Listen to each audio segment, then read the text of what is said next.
Hello दोस्तों, welcome to day 6 of 10 days 10 ITR related confusion cleared. आज हम एक बहुत कॉमन कन्फ्यूजन क्लियर करने वाले हैं। क्या HRA और होम लोन दोनों डिडक्शंस एक साथ क्लेम कर सकते हैं ITR में? चलिए स्टेप बाय स्टेप समझते हैं।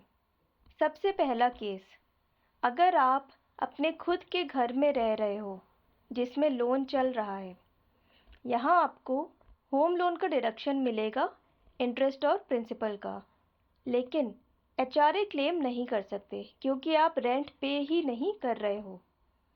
सेकंड केस, आपका अपना घर सिटी A में है लोन पर, लेकिन आप जॉब या बिजनेस के लिए सिटी B में रेंट पर रह रहे हो। यहाँ दोनों डिडक्शंस मिलेंगे, HRA भी और होम लोन भी। ये सिचुएशन बहुत कॉमन है जॉब ट्रांसफ़र्स में। थर्ड केस, आपका घर सिटी A में है लोन पर और आप उसी सिटी में रेंट पर रह रहे हो वर्क कन्वीनियंस के लिए। यहाँ भी आप दोनों क्लेम कर सकते हो, लेकिन एक जेन्युइन रीज़न होना चाहिए, जैसे कम्यूट प्रॉब्लम एक्सेट्रा। यहाँ प्रूफ रखना भी ज़रूरी है। फोर्थ केस, अगर घर स्पाउस के नेम पर है और आप उन्हें रेंट देते हो, टेक्निकली HRA एग्जेम्पशन पॉसिबल है लेकिन रिस्की है।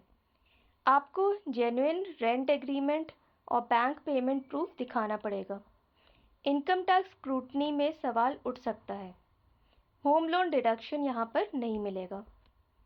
फिफ्थ केस, घर अभी अंडर कंस्ट्रक्शन है और आप रेंट पर रह रहे हो। यहाँ आप HRA क्लेम कर सकते हो। होम लोन का प्रिंसिपल डिडक्शन अभी नहीं मिलेगा और जो इंटरेस्ट है वो एक्यूमुलेट होगा। कंप्लीशन के बाद आप उसे 5 इंस्टॉलमेंट्स में क्लेम कर सकते हो।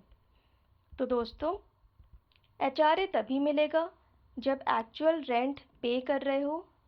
होम लोन डिडक्शन 2 पार्ट्स में मिलेगा, इंटरेस्ट अंडर सेक्शन 24B और प्रिंसिपल अंडर सेक्शन 80C। और सबसे इम्पॉर्टेंट, हमेशा रेंट रिसीट्स, रेंटल एग्रीमेंट और loan statements as a proof संभाल कर रखो, ताकि इनकम टैक्स डिपार्टमेंट जब कोई क्वेरी क्रिएट करे तब आप उसको इजीली हैंडल कर सको। अगर वीडियो हेल्पफुल लगी हो तो लाइक, शेयर और सब्सक्राइब ज़रूर करना। मिलते हैं नेक्स्ट वीडियो में एक और टैक्स टिप के साथ।